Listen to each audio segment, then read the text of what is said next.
এক ছেলে পেপার পড়তেছে, পড়ার সময় খেয়াল করে দেখে বাংলাদেশ সেনাবাহিনীতে লোক নেবে, তবে যেমন তেমন লোক না, সেকেন্ড লেফটেন্যান্ট কমিশন র্যাঙ্কে লোক নেবে। সেনাবাহিনীতে যদি কেউ সৈনিক হিসাবে ঢোকে, যত তার র্যাঙ্ক হোক, যত মর্যাদা বাড়ুক, ওয়ারেন্ট অফিসারের উপরে আর উঠা যায় না, জানেন আপনারা। কিন্তু আপনি যদি সেকেন্ড লেফটেন্যান্ট দিয়ে ঢোকেন, কমিশন র্যাঙ্ক পাইতে পাইতে আপনি সেনাবাহিনীর প্রধানও হইতে পারেন। ওই ছেলে দেখছে কি কি যোগ্যতা। 1 নম্বর যোগ্যতা চাইছে এসএসসি, এইচএসসি অথবা দাখিল আলেমে সেকেন্ড ডিভিশন থাকা লাগবে। 2 নম্বর যোগ্যতা 5 ফিট 6 ইঞ্চি লম্বা হওয়া লাগবে। 3 নম্বর যোগ্যতা কোনো ফৌজদারি মামলার আসামি হওয়া যাবে না। 4 নম্বর শারীরিকভাবে ফিট হওয়া লাগবে। ওই ছেলে লাফ দিয়ে উঠে বলছে, আরে চাইছে সেকেন্ড ডিভিশন, বেটা আমার 2টাতেই ফার্স্ট ডিভিশন। চাইছে 5 ফিট 6 ইঞ্চি, আমি বেটা 6 ফিট লম্বা। চাইছে ওই ফিটনেস সার্টিফিকেট, আমার মতো এলাকাতে হৃষ্টপুষ্ট কোনো মরদই নাই, বাপ দাদার জন্মে কোনো থানাতে কেস নাই। দে আবেদন জমা দিয়ে দিছে প্রাথমিক নির্বাচনের জন্য। ওর কাছে কাগজপত্র চলে আসছে, কাগজপত্র দেখে সব রেডি করে বলছে অমুক তারিখে ঢাকা ক্যান্টনমেন্টের সাভারে চলে আসবেন। ওই ছেলে অমুক তারিখে ঢাকা ক্যান্টনমেন্ট সাভারে হাজির, কাগজপত্র সব রেডি। 2টাতে সেকেন্ড ডিভিশন না first division, golden A plus, 6 feet লম্বা, থানা ক্লিয়ারেন্স আছে, দেখতে শুনতে বিশাল ফিগার।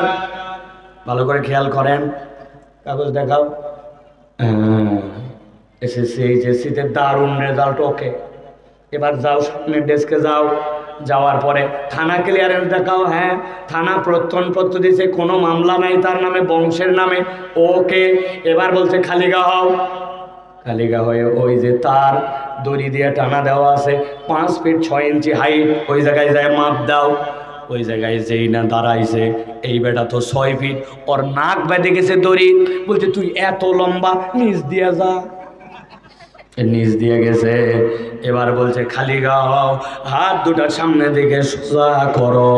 যেই হাত দুটার সামনে দিকে সোজা করতে বলছে, ডান হাতটা সোজা, বাম হাতের এই 4টা আঙ্গুল হালকা একটুখানি বাঁকা। যেই বেটা ওনার পরীক্ষা নিচ্ছে বলছে বাম হাত সোজা কর। বলছে স্যার, জন্মের থেকে আমার 4টা আঙ্গুল একটুখানি বাঁকা, এছাড়া সব ঠিক আছে আমার।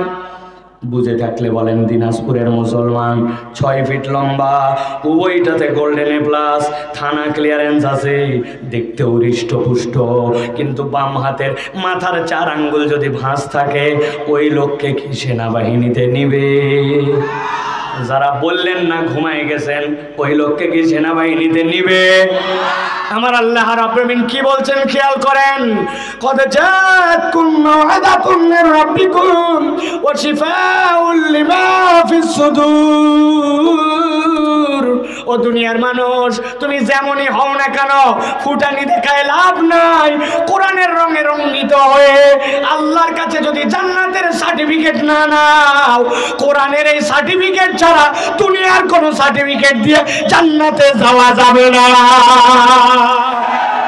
ঠিক না?